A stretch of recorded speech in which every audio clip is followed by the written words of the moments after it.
So as the married man, does he care about? Is he saying that he doesn't care about the body count of his wife, or he doesn't care about the body count with other women? No, I don't. The question didn't go that deep. They Oh literally right, just said because I mean, like guys care about the body count of the woman he's going to take seriously. Why? Um, Why does it actually matter though? Like about the body count? Why? because and this isn't saying women shouldn't have body count. Different guys have different standards, if you will. The main reason is because there is a biological instinct in men to want to choose a woman who is more sexually selective because ensures there's a it ensures that he's going to be the father of the children. So a woman who displays to not be that sexually selective, biologically to a man's instinct, it says, okay, there's a higher chance that if I invest long term and have children with this person, there's a higher chance of the kids not being mine. Whereas the woman who displays or presents to be more sexually selective,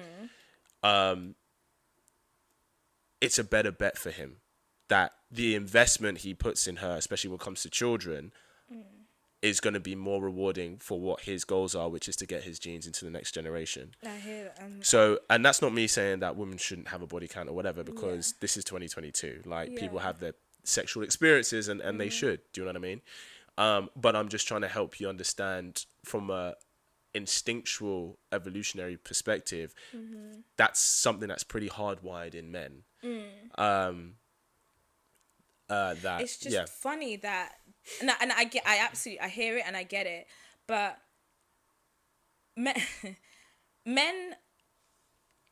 it's kind of contradicting. You want this good girl, this girl that, low body count and everything, but then, damn well, you want someone to be throwing it back in the sheets, like when it's time to get down to it, you know what I mean? I get it. So how is she gonna be a good girl with lack of experience, because she's probably if she's probably having sex with just like, but let's say her body count is like 2 or 3, yeah? I agree. She is probably stuck in a routine. Like I said, when you're in a relationship, you get stuck in routine. Yeah. So she's just working with what she's got. That sounds I get what you mean. She's working with what the situation she is. I agree with you. And you're expecting her to be this porn star when it comes down to it. Like, it doesn't work like that. She needs to go out there, explore a bit, have a bit of fun, experience new things, do different stuff.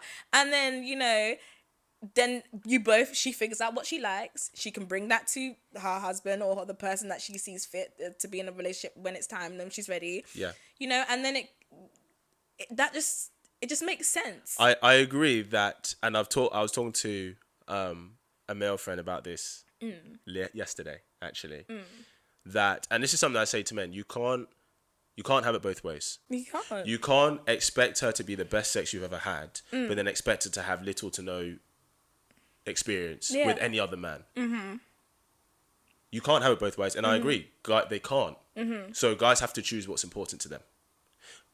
But the same way I would say, so I agree with you. Like, if a man, and that's why I say that a man, the same way women can put men into 2 categories of who I'd have sex with, fun with, but I wouldn't choose long term, and a guy who I would. Yeah. Likely the guy for you who you'd have sex with and have fun with, who's amazing for you. Yeah.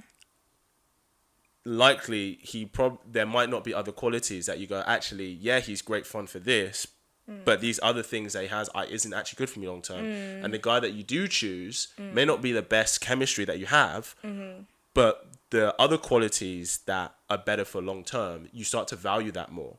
So I think that's why it happens a lot where, for men and women, in their 20s, the kind of guys they go for in their 20s is different to when they're in their 30s and looking to settle down. And it's precisely for those reasons that the guy that a girl will go on. What's the difference?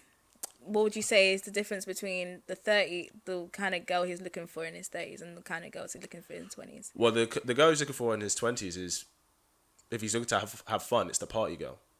Oh, okay. The girl who wants to, like... What if he's looking for something serious in his 20s? Then it's probably going to be the more serious girl who's not the party girl. Okay. But I would just say that more people start to look for something serious towards the end of their 20s, early 30s nowadays, compared to in their early 20s like they did back in the day. Yeah. So I'd say For sure, that's for the sure. difference. Like the party girl who is up for having threesomes and who is up for, you know, just being very sexually open, fun experience and everything like that. If he's looking to have fun, that's the girl who's going to look for in his 20s, especially if it's early to mid 20s. But then if he's looking, I'm doing generalizations here. Yeah. If he's in his 30s, he's looking for someone to settle down with, someone he can bring to his lunch functions, and you know, and someone who he's looking for different qualities when he's looking to settle down.